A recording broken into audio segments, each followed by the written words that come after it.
నమస్తే పొలిటికల్ మీడియాకి స్వాగతం. ఉత్తరాంధ్ర బీజేపీకి ఆయన పెద్ద దిక్కు. సౌమ్యుడిగా కనిపించిన ఆయన తన ముక్కుసూటి తత్వంతో వివాదాలకు కేంద్ర బిందువు అవుతుంటారు. ఆయనే మన విశాఖ నార్త్ ఎమ్మెల్యే పెన్మస్త విష్ణుకుమార్ రాజు గారు. నమస్తే సార్. నమస్తే వినాయక్ గారు. ఎలా ఉన్నారు సార్? ఏదో మీకు స్వాతంత్రం వచ్చినట్టుంది ఇప్పుడు. సంతోషం. ఎనీవే ఇట్స్ గుడ్ ఛానల్ పెట్టి మీరు పబ్లిక్ ఇష్యూస్ అందరికీ తెలిసే విధంగా మీరు చేస్తున్న ప్రయత్నానికి ముందుగా మీకు అభినందనలు తెలియజేసుకుంటున్నాము. తప్పనిసరిగా ప్రజలు మీ ఛానల్ని మంచిగా ఆదరించి తద్వారా మీరు కూడా మంచి ఎదుగుదల ఉండాలని మనస్ఫూర్తిగా కోరుకుంటున్నాను. Thank you sir. రాష్ట్రంలో బీజేపీ పరిస్థితి ఎలా ఉందంటే ఏం చెప్తారు సార్? ఒక శాసనసభ పక్షనేతగా బీజేపీ రాష్ట్రంలో ఎదుగుతుందా? 2029లో ఒంటరిగా పోటీ చేసే సత్తా ఉంటుందా? రాష్ట్రంలో దినదినాభివృద్ధిగా బీజేపీ ఎదుగుతుంది, దాంట్లో సందేహం ఏం లేదు. మేము 2014లో కూటమి కింద మేము పోటీ చేశాము.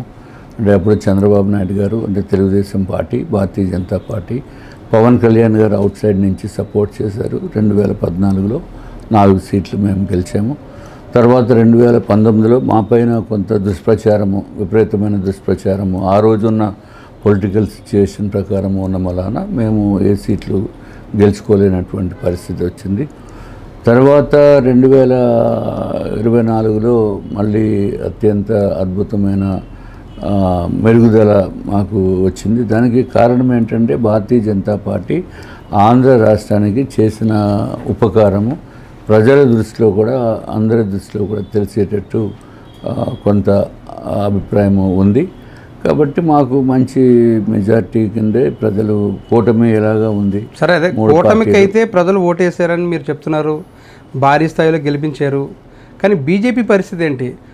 99లో పొత్తు పెట్టుకున్నారు, 2014లో పొత్తు పెట్టుకున్నారు, ఇప్పుడు 2024లో కూడా పొత్తు మీద నడుస్తుంది. నార్త్ స్టేట్స్లో ఉన్నట్టుగా బీజేపీ ఆంధ్రప్రదేశ్ లాంటి రాష్ట్రాల్లో ఎందుకు ఎతకలేకపోతుంది? అసలు ఇక్కడ రీజనల్ పార్టీస్ డామినెన్స్ చాలా ఎక్కువ ఉంది. సో జనరల్గా ఎక్కడైతే రీజనల్ పార్టీస్ రోల్ పెద్దగా ఉందో అక్కడ మీకు నేషనల్ పార్టీస్ ఎదుగుదల కొంత ఇబ్బందికరమైన సిచ్యువేషన్ ఉండటానికి అవకాశం ఉంది. అదేవిధంగా మన ఆంధ్ర రాష్ట్రంలో కూడా ఉంది.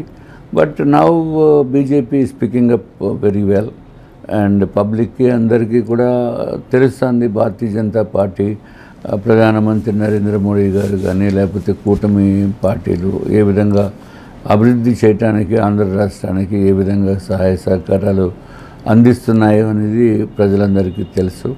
భారతీయ జనతా పార్టీ ఒక మంచి శక్తిగా ఎదుగుతుందని చెప్పడానికి అంటే 2014 సమయంలో విభజన హామీలను ఇప్పటికీ కూడా అమలు చేయలేదు, పూర్తి స్థాయిలో అమలు చేయడంలో బీజేపీ విఫలమైంది.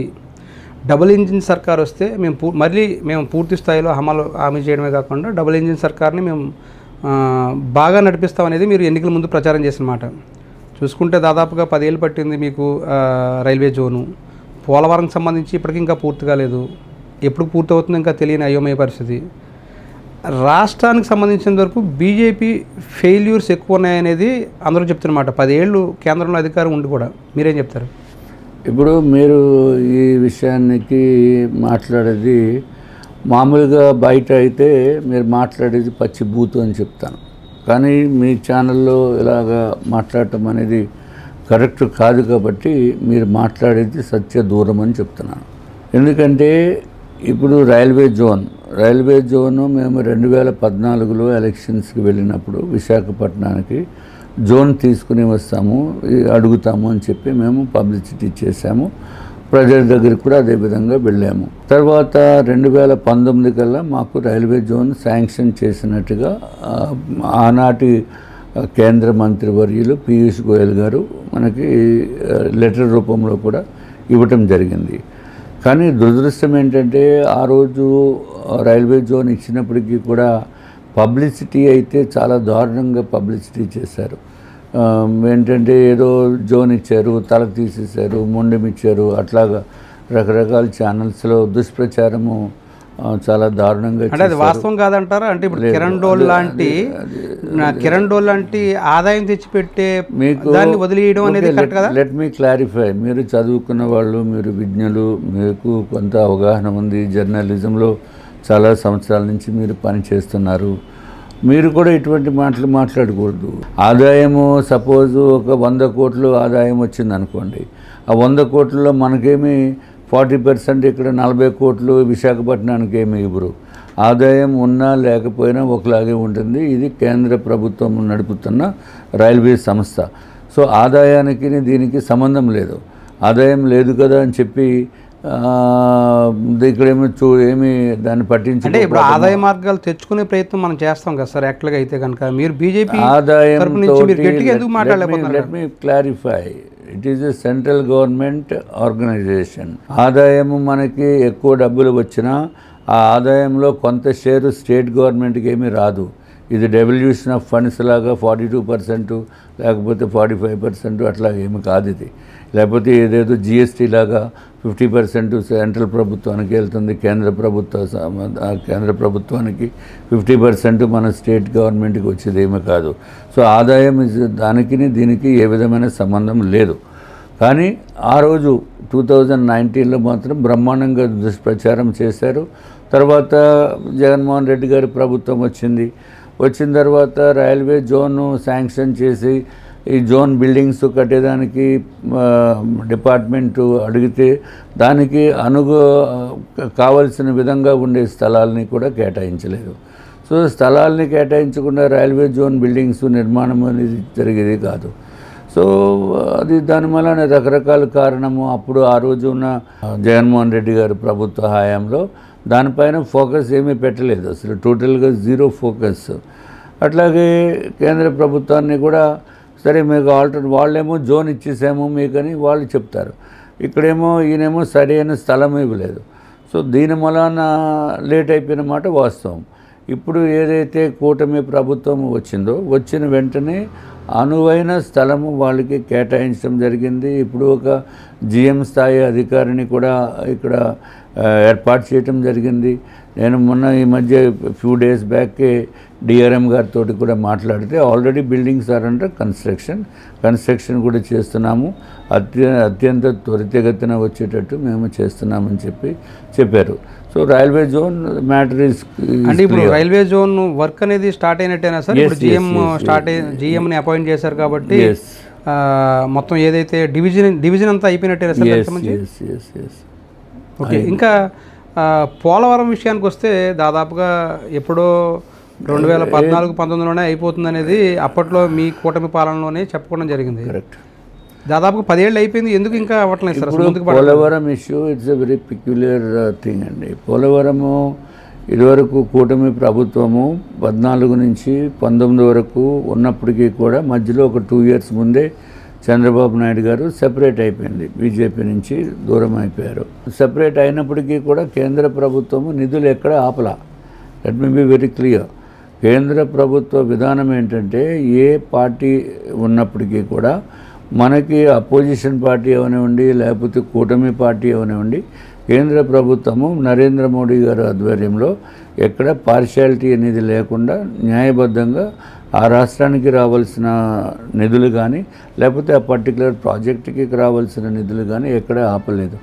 కానీ ఇప్పుడు 2019లో ఏదైతే జగన్మోహన్ రెడ్డి గారు ప్రభుత్వం ఏర్పాటు చేశారో ఆయన చేసిన వెంటనే మొట్టమొదటి పని ఏం చేశారు? రివర్స్ టెండరింగ్, టోటల్గా బ్రేక్. అంటే ఒక స్పీడ్గా నడుస్తున్న పనిని సడన్గా అడ్డంగా పెద్ద డివైడర్ పెట్టినట్టు లేకపోతే టోటల్గా దాన్ని కొలాప్స్ చేసినట్టు చేశారు ఆయన. సో పెద్ద బ్యారికేడ్ పెట్టినట్టు చేశారు. రివర్స్ టెండరింగ్ అని చెప్పి దానికి కొంతకాలము వేస్ట్ అయిపోయింది. మళ్ళీ కొత్త కాంట్రాక్టరు, దానికి మళ్ళీ వాళ్ళకి అంతకుముందు చేస్తున్న అనుభవం వేరు, ఇప్పుడు వచ్చిన కొత్త కాంట్రాక్టర్ అనుభవం వేరు. సో ఈ విధంగా చాలా డిలే అయిపోయింది. సో మీరు జగన్మోహన్ రెడ్డి గారి పరిపాలనలో అన్నీ కూడా రివర్స్ టెండరింగ్ పేరు చెప్పి రకరకాల ఇబ్బందులు, ఆయనకి మహానుభావుడికి ఎందుకు ఆ విధంగా చేశారు అనేది ఇప్పటికీ అర్థం కానటువంటి విషయము. అట్లాగే ఇంకొక బ్యాడ్ ఏంటంటే అంతకుముందు ప్రభుత్వము ఏదైతే చేశారో ఆ ప్రభుత్వము చేసినవన్నీ కూడా దాన్ని స్టాప్ చేయాలి, దాన్ని రివర్స్ చేయాలనే ఉద్దేశంతో ఆయన చేసిన ప్రక్రియ. అంటే వాస్తవంగా చూసుకుంటే పోలవరం అనేది కేంద్రం చేపట్టాల్సిన ప్రాజెక్ట్ అనేది అందరూ చెప్పే మాట కాదు, అది పార్లమెంట్లోనే అంగీకరించిన విషయం. ప్రతి కేంద్రం చేయాల్సిన పని రాష్ట్రం ఎందుకు చేస్తుంది సార్? రాష్ట్ర ప్రభుత్వం మేము చేస్తామని చెప్పి అడిగి తీసుకున్నారు. అప్పుడు మీరు 2019లో కావచ్చు, లేదంటే 14 తర్వాత కావచ్చు, మీరు ఎందుకు డిమాండ్ చేయట్లేదు? మేమే చేస్తాము. మీరు కావాలంటే తెలుసుకోండి, రాష్ట్ర ప్రభుత్వము మేము చేస్తాము, మీరు పైనుంచి ఎక్స్టర్నల్గా సపోర్ట్ చేయండి అని చెప్పారు. So that's what they have done. So రాష్ట్ర ప్రభుత్వము మేము చేస్తామంటే దేర్ ఆర్ మెనీ థింగ్స్. దీంట్లో మీకు సైట్ ఎక్విజిషను, ల్యాండ్ ఎక్విజిషను, ఎవరైతే నిర్వాసితులు ఉన్నారో వాళ్ళు రాష్ట్ర ప్రభుత్వ సహాయ సహకారాలతోటి లేకుండా ఓన్లీ కేంద్ర ప్రభుత్వం చేసేది చాలా కష్టము. సో రాష్ట్ర ప్రభుత్వం చేస్తానంది కదా అనే ఉద్దేశంతో కేంద్రము రాష్ట్ర ప్రభుత్వానికి ఇవ్వటం జరిగింది, అంటే బాధ్యత చెప్పడం జరిగింది. తర్వాత ఎప్పుడైతే జగన్మోహన్ రెడ్డి గారు వచ్చారో టోటల్గా కొలాప్స్ అయిపోయింది. 5 yearsలో కూడా ఆయన చేసే పనులన్నీ మీకు తెలియంది ఏముంది, ఆఖరికి ప్రజావేదికనే కూడా కూల్చేశారు. What is meant by Prajavedika? చాలామందికి ప్రజావేదిక అంటే ఏదో అనుకుంటారు. Prajavedika it is a temporary structure, it is a prefabricated temporary structure. ప్రజల దగ్గర నుంచి వినతి పత్రాలు లేకపోతే అప్పుడు గౌరవ ముఖ్యమంత్రి గారు ఎవరైతే ఉండొచ్చో వారు అక్కడ వినతి పత్రాలు స్వీకరించడానికి లేకపోతే చిన్న చిన్న మీటింగ్స్ పెట్టుకునే దానికి చేసిన ఒక ప్రీఫ్యాబ్రికేటెడ్ స్ట్రక్చర్ అది కావాలంటే ఇక్కడ నుంచి వేరే చోటకి షిఫ్ట్ చేసేయచ్చు. అంటే ఒక రెడీమేడ్ టెంట్ లాంటిది, అది షిఫ్ట్ చేసేయచ్చు. అది షిఫ్ట్ చేయకుండా ఆయన దాన్ని కూల్చేశారు టోటల్గా. సో ఎప్పుడైతే అది ఆయన కూల్చడం మొదలుపెట్టారో సో అక్కడి నుంచి ఈ క్యాండిడేట్ అంతా డిస్ట్రక్టివ్ మోడ్లో ఉన్న ముఖ్యమంత్రిని ప్రజలు ఎన్నుకున్నారు అని చెప్పి భావించవలసిన అవసరం వచ్చింది. అంటే మీరు అన్నారు కాబట్టి అంటున్నా, ఇప్పుడు లాస్ట్ 5 years పాలన మీద మీరు ఏం చెప్తారు? అంటే డిస్ట్రక్టివ్ మోడ్ తోటే పాలన ప్రారంభమైంది అనేది మీరు అంటున్నమాట. 5 ఏళ్ల పాలన మీద, అంటే వైఎస్ఆర్సీపీ ప్రభుత్వం 5 ఏళ్ల పాలన మీద మీరు ఏం చెప్తారు? మీరు అది అడిగారు కాబట్టి కొంచెం మంచినీళ్ళు తాగుతాను. ఎందుకు సార్? చెప్పవలసినవి చాలా ఉన్నాయి, నోరు ఎండిపోతుంది.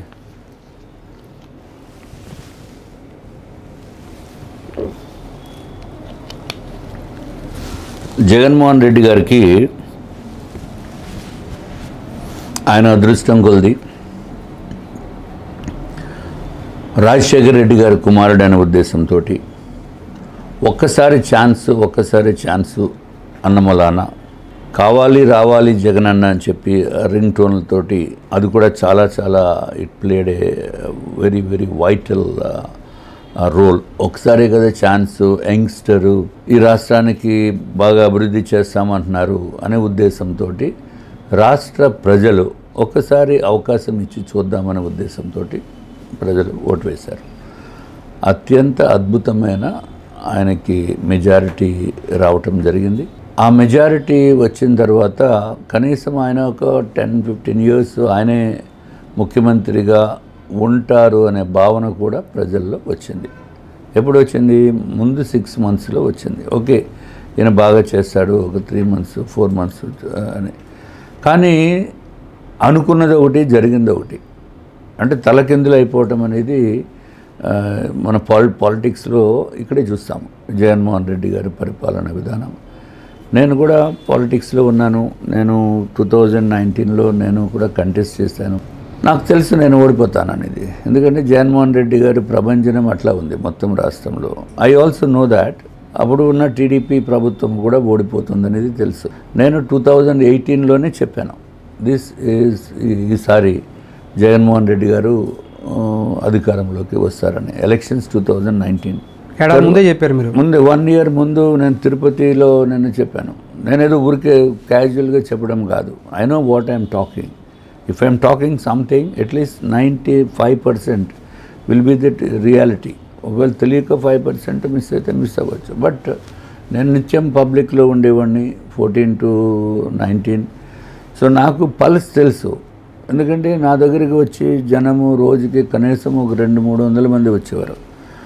వాళ్ళు ఎంతసేపు సార్ మీరు పార్టీ మారండి, వేరే దాంట్కి వెళ్ళండి, మీరు ఎట్లాగా నెగ్గరు అది ఇది అని చెప్పారు. నేను పార్టీ మారే ఉద్దేశం మాకు ఎప్పుడు లేదు. But I know that Jaganmohan Reddy is going to come to the power. That was the feeling of the people. కానీ ఆయన రావటము ప్రధానమంత్రి Awas Yojana, housing for all. ప్రధానమంత్రి గారు కళ ఏంటంటే ఈ దేశంలో ప్రతి ఒక్కరికి కూడా ఇల్లు ఉండాలి, ప్రతి ఒక్కరికి కూడా ప్రతి ఇంటికి టాయిలెట్ ఉండాలి, మహిళల ఆత్మగౌరవం ముఖ్యంగా కాపాడాలి అనే ఉద్దేశంతో అత్యంత అద్భుతమైన ప్రోగ్రామ్ ఆయన పెట్టడం జరిగింది. అట్లాగే ప్రతి ఇంటికి నీరు ఉండాలి, ప్రతి ఇంటికి కరెంట్ ఉండాలి. సో రకరకాలు స్కీమ్స్ ప్రోగ్రామ్స్ పెడితే సుమారు 5,15,000 ఇళ్ళకి ఫస్ట్ ఫేజ్ శాంక్షన్, అంటే అర్బన్లో నేను చెప్తున్నాను.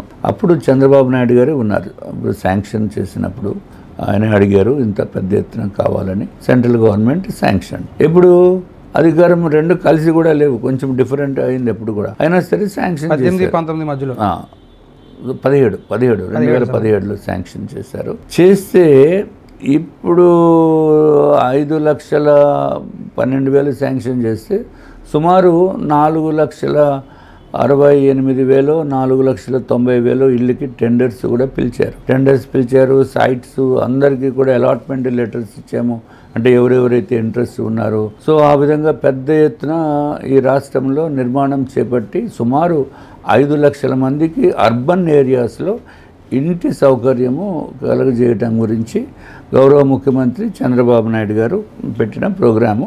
కేంద్ర ప్రభుత్వము ₹1,00,000 సబ్సిడీ ఇస్తుంది ఒక్కొక్క ఇంటి పైన, రాష్ట్ర ప్రభుత్వము ₹1,00,000 ఇస్తుంది. అట్లాగే కేంద్ర ప్రభుత్వం మళ్ళీ ₹30,000 టువర్డ్స్ ది ఇన్ఫ్రాస్ట్రక్చర్ గురించి ఇస్తుంది. సో ఇది beautiful programme, it's wonderful programme. ఇది అప్పుడు గవర్నమెంట్ మారక ముందు 2,68,000 ఇళ్లకు మాత్రమే ఫౌండేషన్ మొదలు పెట్టడం జరిగింది. అంటే ఇంకా మిగిలిన సైట్స్ అన్నీ కూడా హ్యాండింగ్ ఓవర్ స్టేజ్లో ఉన్నాయి కాంట్రాక్టర్స్కి. అప్పుడు జగన్మోహన్ రెడ్డి గారు ఫస్ట్ చేసింది ఏంటంటే ముందు బిల్స్ ఆపేయండి. ఏం చెప్పాను, బిల్స్ ఎవరైతే కాంట్రాక్టర్ ఎందుకు ఆపేసినట్టు సార్ బిల్స్? ఎందుకు ఆపేశారంటే ఒక వికృతమైన చర్య, ఒకటి అత్యంత దారుణం. బిల్స్ ఆపేయమని చెప్పేటప్పటికి వీఆర్ ఆల్ షాక్డ్. ఎందుకంటే మా కంపెనీ కూడా కొంత ప్రధానమంత్రి ఆవాస్ యోజనలో బిల్డింగ్స్ కొన్ని 3-4 లొకేషన్స్లో బిల్డింగ్స్ కట్టారు మా వాళ్ళు కూడా. పేమెంట్స్ రావాలి, విపరీతమైన పేమెంట్స్, 20 కోట్లు 30 కోట్లు.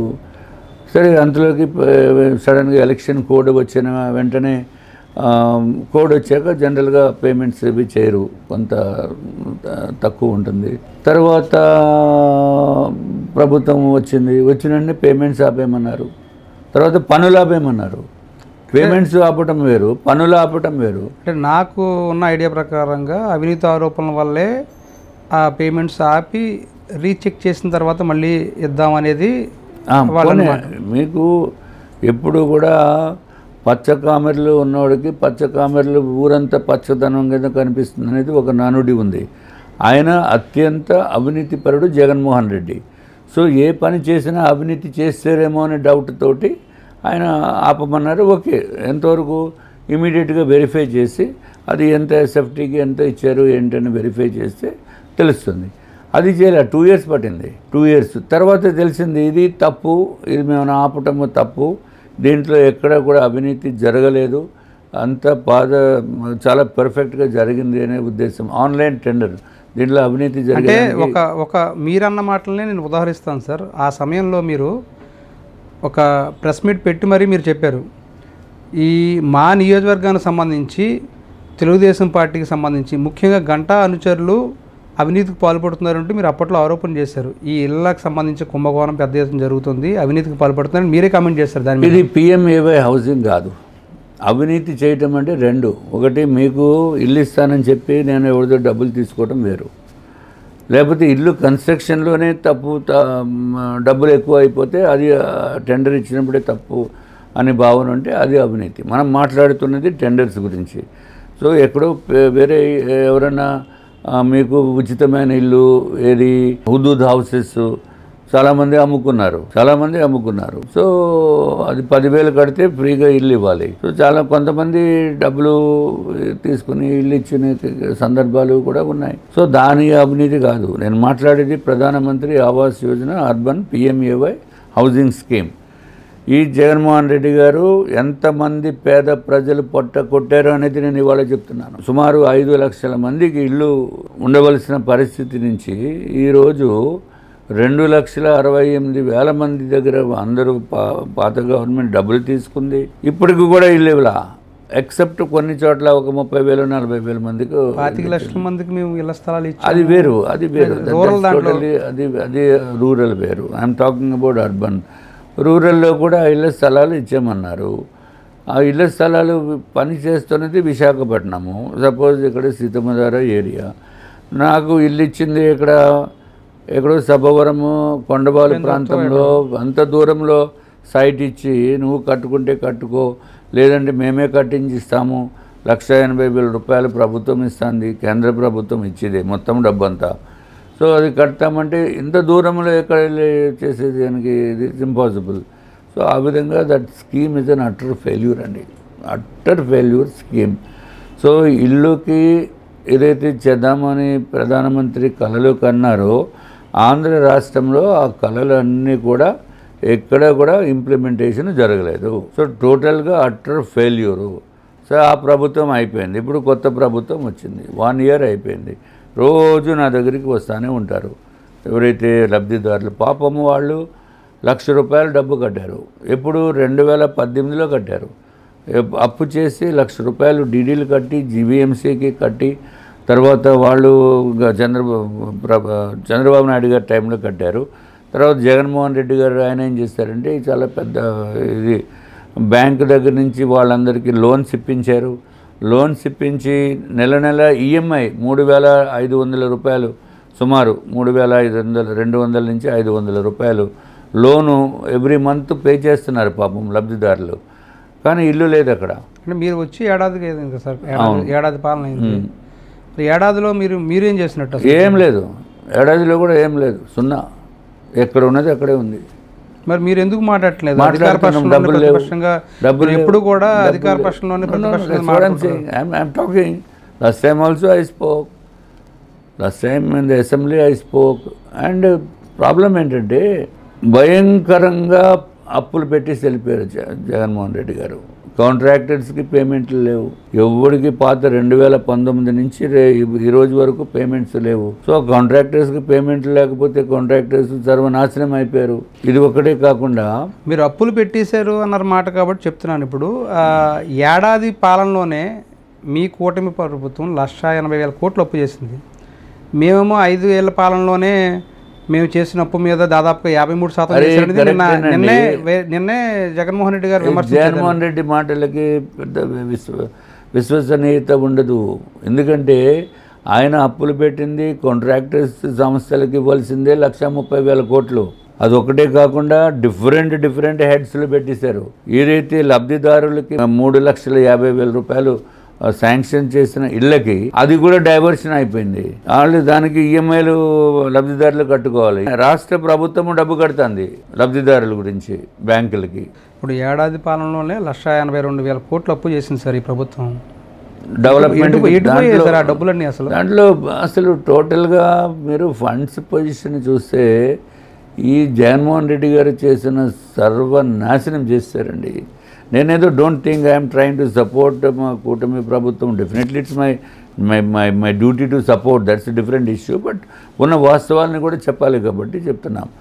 ఈ జగన్మోహన్ రెడ్డి గారు చేసిన అప్పులకి వడ్డీలు కట్టడానికి బోళ్ళు డబ్బు అయిపోతుంది. వడ్డీలు కట్టడానికి తర్వాత ఒక పక్క నుంచి డెవలప్మెంట్. ఈ అప్పులు చేయకపోతే ఎక్కడి నుంచి వస్తుంది? అమరావతి పెద్ద ఎత్తున ఇప్పుడు డెవలప్మెంట్ చేస్తున్నారు. సుమారు 46,000 crores పెట్టి అమరావతిలో డెవలప్మెంట్ వర్క్స్కి టెండర్స్ పిలుస్తున్నారని చెప్తున్నారు. అట్లాగే అన్ని చోట్ల కూడా డెవలప్మెంట్ యాక్టివిటీస్ జరుగుతున్నాయి. సో జగన్మోహన్ రెడ్డి గారు చేసిన టైంలో డెవలప్మెంట్ ఏం కట్టారు చెప్పండి? ఎక్సెప్ట్ ఋషికొండ ప్యాలెస్, టాయిలెట్ కమోడే అంటూ చెప్పాము ఇదివరకు 6 లక్షలు 10 లక్షలు. మరి దాని గురించి మాడితే భయంకరం. ఇంకెందుకు ఏం చేయబోతున్నారు సార్ ఋషికొండ ప్యాలెస్ని? ఇప్పుడు ఏం చేస్తున్నారు, అది ఏం చేయాలో కూడా ఎవరికి తెలియనటువంటి పరిస్థితి. మీరేనా సజెషన్ ఇచ్చారా? నేను ఇచ్చే సజెషన్ పబ్లిక్ వదిలేయండి. ఎందుకంటే అది పబ్లిక్ డబ్బు కాబట్టి ఒక మ్యూజియం లాగా తయారు చేసి మ్యూజియం కింద పెట్టేయాలి అంతే. పెట్టి పబ్లిక్ వదిలేస్తే కనీసం జగన్మోహన్ రెడ్డి ఇంత డబ్బు పెట్టి ఖర్చు పెట్టాడు అని చెప్పి, ఖర్చు పెట్టాం కాదు ఇంత డబ్బు దోచుకున్నారని చెప్పి ప్రజలకు తెలుస్తుంది. మరి ఐ డోంట్ నో మరి ప్రభుత్వము ఏ విధమైన డెసిషన్ తీసుకుంటుందో మనకైతే తెలీదు. ఆల్రెడీ 1 year అయిపోయింది. సో దానికి బోల్డ్ డబ్బు ఖర్చు అయిపోయింది పబ్లిక్. అంతకుముందు నిజంగా అది దట్ ఈస్ స్టూపిడ్ థింగ్ అండి. అంతకుముందు ఋషికొండలో అక్కడ కాటేజెస్ ఉండేవి, అంతకుముందు తర్వాత కాన్ఫరెన్స్ హాల్స్ ఉండేవి, టూరిజం అంతా బ్యూటిఫుల్ ఉండేది. ఏకైక టూరిజం ప్రాజెక్టు, డబ్బులు ఎక్కువ వచ్చే టూరిజం ప్రాజెక్టు ఋషికొండలో. దాన్ని మొత్తం సర్వనాశనం చేసేసింది జగన్మోహన్ రెడ్డి. సో సామాన్యుడు ఎవడు వెళ్ళటానికి లేదు, మామూలుగా ఎవడు ఎమ్మెల్యేసీ వెళ్ళటానికి లేదు. ఇప్పుడు కనీసం డోర్లు అన్నీ మొత్తం మీ ప్రభుత్వం వచ్చింది కదా సార్, ఇప్పుడు ఏడాది పాలనలో ఎవరు వెళ్ళడానికి అవకాశం లేదా? ఏడాది పాలనలో ఒక్కసారి వెళ్ళటానికి ప్రోగ్రాం పెట్టారు, అప్పుడు నేను వెళ్ళటానికి అవకాశం లేదు నాకు. కొంచెము నేను ఊర్లో లేక ఏదో సమ్ రీజన్ తోటి నేను వెళ్ళలేదు. తర్వాత నేను చూడలేదు ఇప్పుడు కూడా. పోనీ నేను చూసేదానికి అనేది కాదు, బట్ పబ్లిక్ అలౌ చేయాలి. అంతేగాని కొంతమంది ఏదో కాన్సులేట్కి ఇచ్చేస్తే బాగుంటుంది, లేకపోతే ఇంకొకరికి ఇచ్చేస్తే బాగుంటుంది. ఎందుకండి, హైకోర్టు పెట్టండి, ఇక్కడ హైకోర్టు బెంచ్ పెట్టండి. పబ్లిక్కి చూసే అవకాశం ఉండాలి.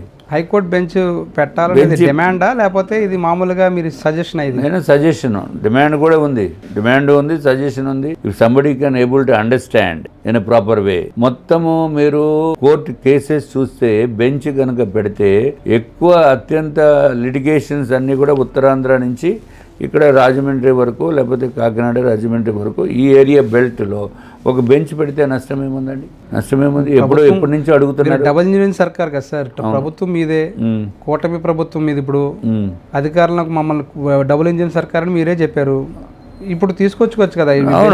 బెంచ్ ఉండాలని కూడా చెప్పాము. మనం చెప్పినవన్నీ ప్రభుత్వము చేయాలని ఏం లేదు, ప్రభుత్వం ఆలోచించవలసిన అవసరం ఉంది. ప్రభుత్వంలో మీరు కూడా భాగస్వామ్యమే కదా, అక్కడ కేంద్రంలో మీరున్నారు, ఇక్కడ కూడా మీరే ఉన్నారు. ఎందుకు హైకోర్టు బెంచ్ని తీసుకురాలే? హైకోర్టు బెంచ్ కర్నూలు ఒకటి ఉంది, రెండోది ఇక్కడ వైజాగ్ డెఫినెట్గా పెట్టాలి. ఇక్కడ పెడితే ఎంత కన్వీనియంట్ ఉంటుంది. ఇప్పుడు ఇక్కడెక్కడో పార్వతీపురం నుంచి విజయవాడ వెళ్ళటము, అక్కడ very very expensive affair. So cases కొన్ని వేల కేసెస్ ఉంటున్నాయి. సో డెఫినెట్గా ఇక్కడ పెడితే చాలా బాగుంటుంది. కర్నూలుతో పాటు వైజాగ్లో కూడా పెడితే చాలా బాగుంటుంది. డిమాండ్ కూడా I don't mind demanding it.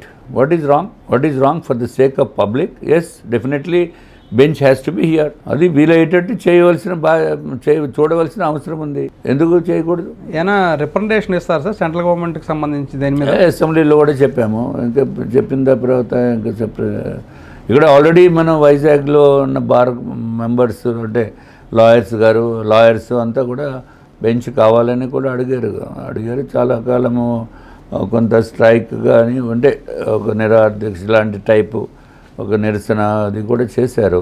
అప్పుడు జగన్మోహన్ రెడ్డి టైంలో, ఈ టైంలో చేయలేదు. జగన్మోహన్ రెడ్డి టైంలో చేస్తే ఉపయోగం ఏమి లేదు, అప్పుడు ఆయన పట్టించుకునే పరిస్థితి లేదు ఎవరిని కూడా. సో ఎస్, వైజాగ్కి బెంచ్ అనేది ఉండాలి. సార్, ఇప్పుడు రాజధాని సంబంధించి అభివృద్ధి పనులు చాలా వేగంగా జరుగుతున్నట్టుగా మీరు చెప్తున్నారు. అక్కడ ఇప్పుడు రెండో దశకి సంబంధించి దాదాపుగా ఒక 40,000 ఎకరాలు భూసేకరణ చేయాలనేది ప్రభుత్వం భావిస్తుంది. దాని మీద మీరేమంటారు సార్? మీ బీజేపీ స్టాండ్ ఏంటి దాని మీద? I don't know about my BJP stand, but నా personal opinion this is the too drastic fast decision. ఇది కొంత డిఫర్ చేసి ఉంటే బాగుండేది అనేది నా వ్యక్తిగతమైన అభిప్రాయం. I'm not saying it is BJP stand. Okay, ఇది ఇప్పుడే అక్కడ అమరావతి రైతులు కొంచెం కోలుకుంటున్నారు. పాత 5 సంవత్సరాలు నరక యాత్ర నుంచి ఇప్పుడే కొంత అంటే హాస్పిటల్ ఐసీయూలోంచి నార్మల్ రూమ్లోకి వచ్చారు అమరావతి రైతులు. మళ్ళీ ఇంకొక పెద్ద ఎత్తున భూసేకరణ అంటే ఏమవుతుంది? న్యాచురల్గా వాళ్ళు ఏదైతే భూమి అమ్ముకుందాం అనుకుంటున్నారో ఆ రేట్లన్నీ పడిపోతాయి, ఆ రేట్లు స్టాండ్ అవ్వు. సో ఇంకా ఇబ్బంది పడతారు. బట్ ఒక పక్కన ఏంటంటే చంద్రబాబు నాయుడు గారు చేస్తున్న డెవలప్మెంట్ యాక్టివిటీస్కి ఉన్న భూమి సరిపోవటం లేదు అనేది ఒక వెర్షను. ఉన్న భూమి సరిపోకపోతే ఇంకా ఆప్షన్ ఏముంది? ఇంకో కొత్త ఎక్స్టెంట్. అంటే what was your suggestion on that sir? ఇప్పుడు మళ్ళీ చంద్రబాబు నాయుడు గారు కూడా కొంత వేచి చూద్దామన్నట్టు. అంటే రైతుల్లో అక్కడ వ్యతిరేకత రావడం, టీడీపీ నేతలే దాన్ని వద్దనడం, దాంతో కొంత ఆగినట్టు కనిపిస్తుంది. భవిష్యత్తు రైతు వరకు ఎందుకండి, మాకే చూసేదానికే ఇప్పటికే 36,000 ఎంతో ఎక్స్టెంట్ ఉంది, మళ్ళీ ఇంకొక ఇంత ఎక్స్టెంట్. ఇది కొంచెం చూడటానికి మనం డైజెస్ట్ చేసుకోవటము కష్టము. అంటే మనకంత ఫాస్ట్ లాంగ్ థింకింగ్ లేదు. ముఖ్యమంత్రి గారు ఏమో 1800 ఎకరాల్లో రైల్వే స్టేషన్ పెట్టాలి, ఇంటర్నేషనల్ ఎయిర్పోర్ట్ తీసుకురావాలి, ఇంటర్నేషనల్ క్రికెట్ స్టేడియం ఇక్కడ తీసుకురావాలి, దాని ద్వారానే ఇక్కడ అభివృద్ధి ఎక్కువ జరుగుతుంది అంటున్నారు. విజయవాడలో ఒక ఎయిర్పోర్ట్ ఉంటుందిగా, మళ్ళీ ఇంకో international airport. Yeah, that is I don't no, that is too much, two ambitious. There is అంటే ఇప్పుడు ఒక్కటండి, గౌరవ ముఖ్యమంత్రి చంద్రబాబు నాయుడు గారు వారు ఆలోచన విధానము టోటల్గా డిఫరెంట్ ఉంటుంది. వారు ఆలోచన విధానం వల్లనే ఈరోజు హైదరాబాద్ సిటీ బ్యూటిఫుల్గా పెద్ద ఎత్తున డెవలప్మెంట్ అయింది. మాలాంటి వాళ్ళు ఆలోచన విధానం అంటే ఏదో అనకాపల్లిలో వైజాగ్ లాగా ఉంటుంది. సో మాకు అది అంత అర్థం కాదు. ఎందుకు sir, fastest development city in entire country చూసుకుంటే వైజాగే ఉంది కదా sir fastest development. Yes fastest number 1 rank వచ్చింది. నెంబర్ ఆఫ్ జాబ్స్ ఎంప్లాయ్మెంట్లో కానీ నెంబర్ 1 వచ్చింది. విజయవాడ, అమరావతి నెంబర్ 3 వచ్చింది. మధ్యలో చాలా ఉన్నాయి, ఇంకా నెంబర్ 2 వేరే రాంచి ఏదో వచ్చినట్టుంది. 1800 ఎకరాల్లో రైల్వే స్టేషన్ అంటే వడ్డే శోభనాథరేశ్వరరావు గారు కూడా దాని మీద కామెంట్స్ చేశారు. ఆయన ఇక్కడ చెన్నైలో 16 ఎకరాలు, విజయవాడలో 8 ఎకరాలు. మీరు ఒకటి చూడండి, I'm in the కోalition government, okay, మేము కూటమి ప్రభుత్వంలో ఉన్నాము. ఇదే జగన్మోహన్ రెడ్డి గారు కనుక చేసి ఉంటే my tone and my tenor would have been different. అంటే గవర్నమెంట్లో ఉండడం వల్ల మీరు మాట్లాడలేకపోతున్నారా? అంటే గవర్నమెంట్లో ఉంటే కొన్ని పరిమితులు ఉంటాయి, పరిమితులకి లోబడి మాట్లాడాలి. అంటే మీరు ప్రజాపక్షం తరపున ఎక్కువ కరెక్టే, దాంట్లో కూడా మనం బ్యాలెన్స్ చేసుకోకుండా మాట్లాడటం అనేది కరెక్ట్ కాదు. సో మరి ముఖ్యమంత్రి గారు విజయవాడ ఎయిర్పోర్ట్ ఉంది, దాని కాకుండా ఇంకొక ఎయిర్పోర్టు అమరావతిలో ఎయిర్పోర్ట్ అంటే నాకే చాలా అంత అవసరం ఉందా లేదా అనేది వస్తుంది. విజయవాడ ఎయిర్పోర్ట్ని ఇంటర్నేషనల్ ఎయిర్పోర్ట్గా డెవలప్ చేస్తున్నారు ఆల్రెడీ. ఇంటర్నేషనల్ ఎయిర్పోర్ట్కి సంబంధించిన వరకు వర్క్స్ జరిగి లాస్ట్ గవర్నమెంట్లో, ఈ గవర్నమెంట్లో కూడా జరిగి అప్పుడు జరుగుతూనే ఉన్నాయి అక్కడ ఇంకాను. ఇప్పుడు ఈ సమయంలో మళ్ళీ ఇంటర్నేషనల్ ఎయిర్పోర్ట్ అమరావతిలో కావాలంటే దాని అర్థం ఏంటి? In my personal view, everybody will have different views, అంతే కదా. మీ వ్యూ మీది, ఇంకొక ఆయన వ్యూ ఇంకొకటి ఉండొచ్చు. మీ వ్యూ ఇది ఉంది కాబట్టి మిమ్మల్ని నేను తప్పట్టడానికి లేదు. అట్లాగే నా view it is definitely not required, నా వ్యక్తిగతమైన అభిప్రాయం. ఎందుకు ఇక్కడ ఉంది విజయవాడ ఉంది airport, okay, it is taking about 40-50 minutes, 1 hour to reach Amaravati. ఇప్పుడు అమరావతి మీరు మధ్య చూసే ఉంటారు, ఆ కరకట్ట మీద రోడ్డే పడలేదు. ఎన్ని సంవత్సరాలు అయిపోయింది అది. డబల్ రోడ్ చేయాలన్నా కూడా ఇంకా సింగిల్ రోడ్. ఏమి డబల్ రోడ్ అండి, నా టైరే 3 సార్లు పంచర్ అయిపోయి ప్యాచ్ అయిపోయి బరస్ట్ అయిపోయింది. టైర్ బరస్ట్ ఎప్పుడన్నా విన్నామా? టైర్లు బరస్ట్ అయిపోతున్నాయి, రోడ్ ఎడ్జ్ దిగితే పోతాము. So of course the taking they అడిగినప్పుడు చెప్తున్నారు అదేదో చేసేస్తాము చెందేస్తాము అనేది. చేస్తే చెందడానికి జగన్మోహన్ రెడ్డి ఊడ్చుకెళ్ళిపోయారు మొత్తం అంతా. ఎక్కడ డబ్బులు లేవు, ఏ డిపార్ట్మెంట్లో కూడా డబ్బులు లేవు. డబ్బులన్నీ ఎక్కడున్నాయంటే జగన్మోహన్ రెడ్డి గారు చెప్పాలి. ఇప్పుడు ఏదైతే లిక్కర్ స్కామ్ మాట్లాడుతున్నారో 3,200 3,500 అది కాదు, ఇంకా చాలా పెద్దది. ఏంటి సార్ అది? ఇంకా ఎక్కువ ఉంటుంది. అంటే ఎలాగా సార్? ఇప్పుడు ఈవిడి చెప్తారు ఈ 3,200 3,500 కోట్లు అనేది this is a very kick back from ఎవరైతే మ్యానుఫ్యాక్చరర్స్ ఉన్నారో మ్యానుఫ్యాక్చరర్స్ దగ్గర నుంచి డబ్బులు తీసుకునే లంచం తీసుకోవడం అది, ఓకే. బట్ అది కాదు, కొన్ని మ్యానుఫ్యాక్చరర్స్ మాకు ఇంకొకటి ఏంటంటే వాళ్ళు డైరెక్ట్గా అక్కడి నుంచి మ్యానుఫ్యాక్చరింగ్ నుంచి కొని వీళ్ళే ఎక్కువ రేటుగా, ఎక్కువ అంటే నార్మల్ రేటు, అక్కడ కొనేది 12 రూపాయలు, ఇక్కడ అమ్మేది 180 రూపాయలు, 230 రూపాయలు. సో ఆ డబ్బు సంగతి ఏంటి? అంటే ఒక్క లోడు కూడా వీళ్ళు సొంతంగా అమ్మలేదా?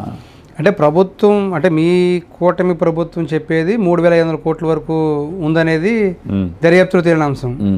మీరు ఎంత చెప్తారు సార్? చాలా చాలా ఎక్కువ ఉంటుందని చెప్తాను. అంటే ఎంత ఉంటుంది లెక్క? ఎక్కువ నన్ను ఇన్వెస్టిగేటింగ్ ఆఫీసర్ కింద పెట్టమనండి, ఎంత ఉందో చూపిస్తాను. అంటే మామూలుగా ఎంత ఉండొచ్చు మీ అంచనా ప్రకారం? దట్స్ నాట్, అది చాలా తక్కువ, that's peanuts. So you are asking only from one side, okay. That is the kickbacks or commissions from the manufacturers to the ఎవరైతే ఇండెంట్ ప్లేస్ చేశారో వాళ్ళకి వచ్చిన డబ్బు అది.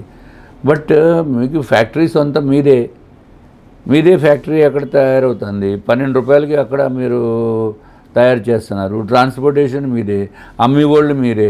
ఆ 12 రూపాయల బాటిల్ అక్కడ తీసుకుని ఇక్కడ మీరు 230 రూపాయలకు అమ్ముతారు. ఎన్ని రెట్లు మల్టిప్లికేషన్ అయిపోయింది? 1 కోటి రూపాయలు లిక్కర్ తీసుకొచ్చి ఇక్కడ అమ్మితే మీకు వచ్చేది ఆల్మోస్ట్ 20 crores వస్తుంది. 20 crores. సో ఆ యాంగిల్లో ఎందుకు ఇన్వెస్టిగేట్ చేస్తున్నారో చేయట్లేదు నాకు తెలియదు. ఎందుకు మీరు ఆ విధంగా కంప్లైంట్ చేయలేదు అసలు? అంటే మీరు ఎందుకు చేయలేదండి? బెల్లెటివరే కంప్లైంట్ చేయలేదని మీరు ఎందుకు అనుకుంటున్నారు? అంటే ఎలా అంటే ఇంత డెప్త్ లిక్కర్ స్కామ్ ఇప్పుడు ఎక్కడండి? మీరు మొదటి నుంచి చెప్తున్నారు. Last 2023 May open heart with RK ప్రోగ్రాంలో కూడా నేను చెప్పాను, Delhi liquor scam after all ఏముందండి, 100 కోట్లు, ఇక్కడ చేసే స్కామే బిగ్గెస్ట్ స్కామ్ అని. దాని తర్వాతే 2 రోజులకి నాకు నోటీస్ వచ్చింది.